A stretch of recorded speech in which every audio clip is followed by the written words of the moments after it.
Hello दोस्तों, आप सभी को मेरी तरफ से जय भीम, नमो बुद्धाय, जय भारत, जय संविधान। तथागत बुद्ध जी के अनमोल विचार। तथागत बुद्ध जी कहते हैं कि आपकी जिंदगी में अगर कुछ अच्छा नहीं हो रहा है तो भी आप अच्छे के लिए ही प्रयास करो, क्योंकि जीवन जीने के लिए यही सबसे अच्छा उत्तम विकल्प है। क्योंकि हमारी जिंदगी अच्छे और बुरे दोनों पलों से मिलकर बनी है। दोनों का अपना अपना नजरिया है, अपना अपना स्वाद है। दोनों एक दूसरे के बिना अधूरे हैं। इसलिए खुशी को कभी भी सिर पर न बिठाएं और न ही कभी गम को दिल से लगाएं। आप अगर दूसरों के लिए दिया जलाते हैं तो ये दिया आपकी भी जीवन को रोशन करेगा। अच्छी सेहत जीवन का सबसे बड़ा उपहार है और संतोष सबसे बड़ा धन है। और आपकी वफादारी सबसे बड़ा संबंध रिश्ता है।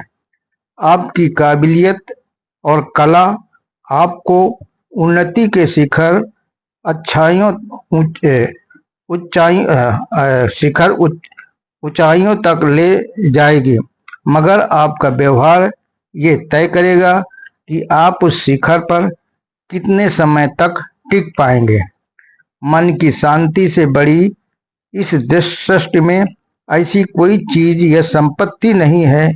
इसलिए जो भी बीत गए उस पर दुख मत करो और न ही भविष्य की चिंता करो, बल्कि वर्तमान में जीने का प्रयास करो। इंसान का जीवन एक यात्रा है, क्योंकि शुरुआत दो पहियों की गाड़ी से ही होती है और अंत में दो पहियों की गाड़ी से ही होती है।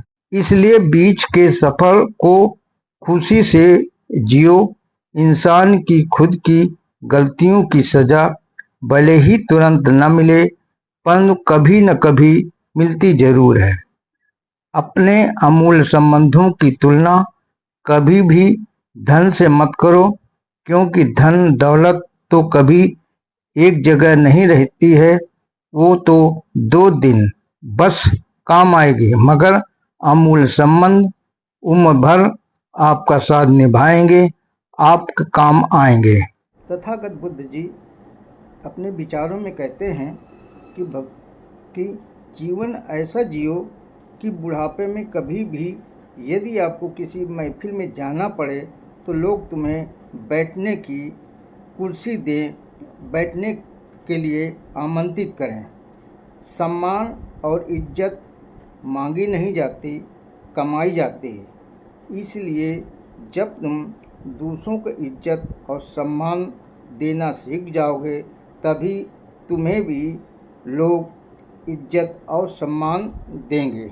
जब किसी का कोई हर समय दिल दुखाता है, उसे तकलीफ़ देता है, तो उसके जीने की इच्छा ही समाप्त हो जाती है और टूटे हुए दिल से जब आह निकलती है, कराह निकलती है, तो वो सीधे आकाश को चीरती हुई भगवान के पास पहुंच जाते हैं। तब उसे भगवान भी कभी माफ़ नहीं कर सकता। उसके दिल से बद्दुआएं ही निकलती हैं। खुद को इतना मजबूत बनाओ कि तुम्हें छोड़ने वाला हर घड़ी, हर समय, हर रोज़ पछतावे कि हमने क्यों इन्हें छोड़ दिया, और तुम्हारे बिना उसको कहीं चैन न मिले और तुम्हारी खामोशी ही उसका सबसे बड़ा दंड बन जाए। तब तुम खुद उससे दूर रखोगे, तभी उसको तुम्हारी इज्जत, तुम्हारी कीमत का पता चलेगा।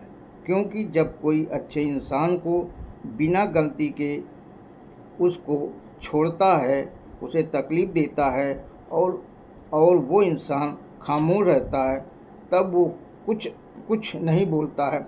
ऐसा नहीं कि उसे बोलना नहीं आता है, बस वो अपना किरदार बचाता है।